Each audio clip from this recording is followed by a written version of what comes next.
bạnនេះគឺជាន់ទី2បាទជាន់ទី2នៅខាងមុខបាទយើងត្រូវការដេកទៅលើបន្ទប់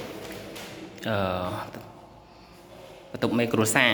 ជាន់ទី2ខាងមុខបាទឥឡូវយើងមើលរូបភាពទាំងអស់គ្នាបាទនេះបាទឥឡូវ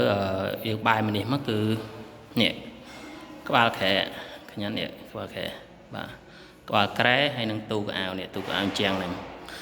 ហើយតមកទៀតអានេះដាក់យើងដាក់ bay window មកbay អាទូអង្គុយមាត់អួចហ្នឹងហើយចាអាហ្នឹងមកហើយនេះឌីកទូ TV ហ្នឹងបាទ TV ឥឡូវយើងបើកមកមើលTV ហ្នឹងបាទនេះ TV បាទនេះបាទញ៉ាំ Live TV ហ្នឹងបាទនេះ TV បាទប៉ុណ្ណឹងសម្រាប់បន្ទប់ខាងមុខជាន់ទី2ឥឡូវទៅបន្ទប់កូនប្រុសម្ដង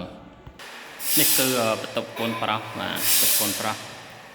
បាទនេះកន្លែងក្បាលក្រែហើយកន្លែងនេះទឹកបាទ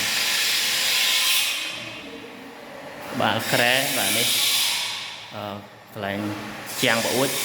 ហើយនេះកន្លែងទូ TV បាទទូ TV ដូចຂະຫນາດដូចនៅជាន់តលដីបន្ទប់កូនស្រីដែរបន្ទប់កូនប្រុសមានប៉ុណ្ណឹងបាទលើសុំថតរូបជាស្លឹកម្ដង